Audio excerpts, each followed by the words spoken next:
Hi, it's Monday, the 20th of January, and we're here to look at the astrology for the current times. And we're looking at the power struggles and the exposed power struggles by the looks of it, competition for artificial intelligence, all this sort of stuff. Right, let's have a look, and I'll share with you, and I'll point out the things that are indicating what I have just said. Okay, so we have an existing Pluto-Mars opposition, which is in place for a few months. And what's happened is Pluto has moved on into Aquarius, whilst Mars is still in Cancer. So they're not opposite on an axis. That is, they're not opposite in the traditional way that Cancer is opposed by Capricorn. Now they are what we call out of sign. So this in itself means something because these are not picking up the threads of the same theme. They are not different exposures or different options on the same theme. These guys are completely unknown to each other. Cancer and Aquarius are inimical. So that there is no coming together, there is no common theme. Okay, the sun is going to bring these guys together and illuminate something. So they're not exactly going to be able to just pretend the other one doesn't exist over the next day or two, because the sun is going to very much light the intentions of Pluto up. Now, Pluto is all about power struggles. It's also all about generating things and taking things on into what they must become. Pluto is a symbol of evolution itself, life itself, Mother Nature, if you like. Now, because Pluto has moved from Capricorn, which is all about authority, just putting it simply, high Earth, so it's about your acquisitions and authority. Because Pluto has moved out of that into Aquarius, Pluto is taking on the bid for freedom, but also the bid for higher consciousness and higher communication. And as Pluto enters and goes through Aquarius, what we will see in the early stages, such as now, is Pluto's assessment. So this is the assessment of the generational part of our existence, the part that generates, the part that, like Mother Nature, is all about the evolution of life itself. So Pluto is taking part in that in the Aquarian zodiac sign, and therefore testing out how issues to do, the resonances to do with Aquarius will cope with life in the future. And if Pluto finds out that this is not fit for purpose, then Pluto will rearrange it all mercilessly and change things so that life will continue, so that it's not just going down an empty path. Okay, Pluto does this in an invisible way most of the time, but the underworld power struggles are immense. Okay, so I've been noticing a lot to do with artificial intelligence recently. We have a chap who is commented upon as being the man with the most money on the planet. You know who I'm talking about. He is a Cancer sun, and so he has an attachment or an affinity for or a liking for artificial intelligence. But there are those who are at the moment doubting that this is a good thing and asking for a pause. Having said that, it's interesting that the people that are asking for the pause are maybe looking at everybody else and saying, you pause, no, you pause. because at the background, in the back of it, nobody's pausing because everybody's looking and seeing what the other guys are doing. If they're going to carry on, then anyway, so it is a bit of a minefield, I think, and artificial intelligence could ultimately be our undoing, but Pluto will no doubt sort that out ahead of us. So the sun being there means that there is something which is visible about this whole controversy to do with the AI and who controls it and its use in warfare and its use in other very delicate areas such as stock markets, world markets, banking, etc. Okay, so the sun there brings a positive light to it, but gives us an opportunity to see what Pluto is all about at the moment in this new sign of Aquarius. Okay. Right. Now, let's look at excuse me, let's look at a couple of other things going on here. So we've got Mercury still next to Athena, and they're both in Capricorn.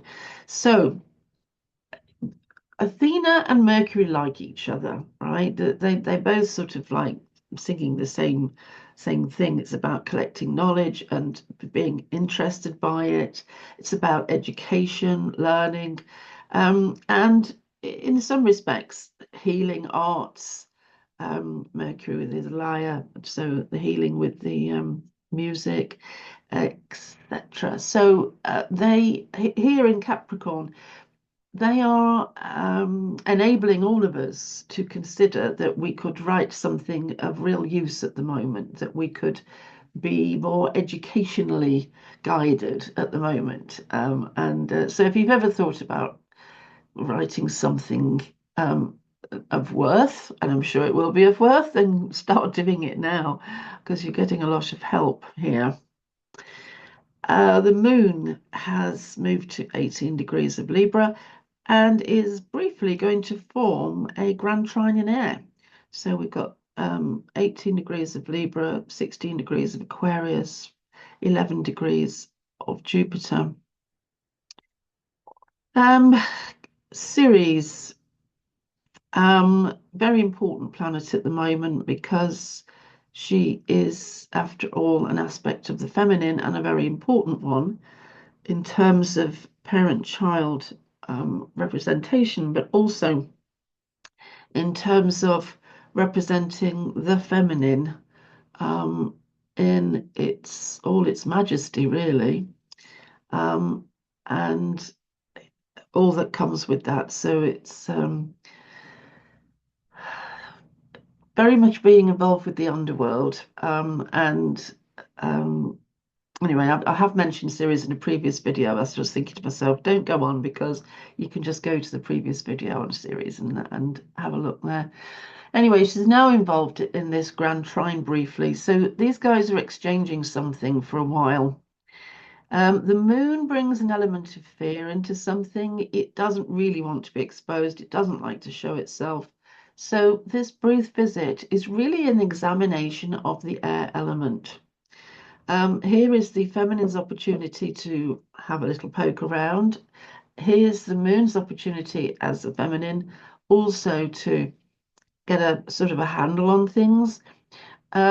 Jupiter over here, a fire planet in air, both masculine. Jupiter's quite enjoying it over here, except that Jupiter isn't interested in too many words, and Gemini is wordy. If nothing else, Gemini is wordy. So Jupiter's getting a bit frustrated with attention to detail. But again, in terms of writing something, you'd have to be quick if it's a book, but it really is a good omen. If anybody's taking exams at the moment, and I don't think they are, this is perfect environment for exams. Okay, we probably also still have the grand trine in water in the sky as well, and we do. So we've got Mars in Cancer here at 24, Juno in Scorpio 24, and Neptune in Pisces at 27. So competing grand trines, one in air, one in water. So one in masculine, one in feminine. This is all very secretive. What this seems to represent, as far as I'm concerned, is keeping secrets. Everybody's got a secret that they just don't want exposed at the moment. It means that these elements, so air and water, are functioning independently and individually at the moment and enjoying it. They're getting on with something. There's a lot of intrigue in this chart. There really is. Um, okay. Have I covered everything there? I think I have, yes. We will be talking more about these two guys. So Chiron and Eris, very important for this year, massively important. And they are currently square to Mars. Mars is highlighting them at the moment. Um, I won't cover them now because it'll make the video too long, but I will do them this week. I think that would be a good idea. We all need to have a little bit of reminder. I did do a video on it last year, didn't I? But we need a reminder on it because this is something to work with. If ever there is a planet that brings it home, smacks you in the face with it, and demands that you pay some attention to it, because it's how we cope with our wounds, then this is the planet Chiron. So yeah, this is the one we need to understand. Okay, now um, whilst I was talking there, of course, I completely ignored the fact that the sun has now moved into Aquarius. So I will just have a little, just a couple of words about that. Sorry. Um, of course, I love Aquarius. I'm a Gemini sunshine. Why wouldn't I love Aquarius? When it comes down to it, when it comes down to the level of just basic human fumbling, here as we are on the surface of the Earth, the time that the sun is in Aquarius usually means that everybody rushes out and starts networking. The networking groups are just full of networkers. It's a bit like the gym, when you get to January the 1st, the gym and the the walkers and the runners and everything are all in there. Everything's full. Um, so um, Aquarius. Now, this is one of the two zodiac signs that I have been banging the drum about for 6 months. Both these signs are in flux, they're in change. Aquarius is expanding in order to take into account and be ready to represent the new energy that is coming in. This happens periodically. Zodiac signs, astrology itself has written into it a capacity to represent, no matter what it is that humanity walks towards. Astrology itself expands. For instance, all the discoveries this millennium, just after the year 2000, we started to discover all the dwarf planets in the Kuiper Belt, place that we never knew existed really for so many years. And with that came planets that are able to represent the next phase for humanity as we spread out across the solar system and go on into space, which is what I firmly believe the dwarf planets are all about.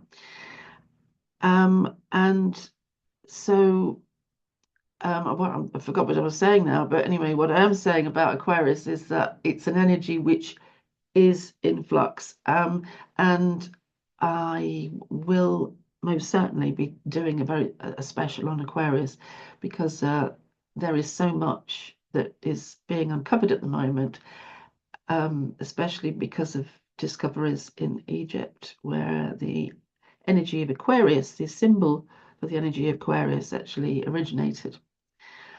Okay, so yes, great. That's just about set the agenda for this week then.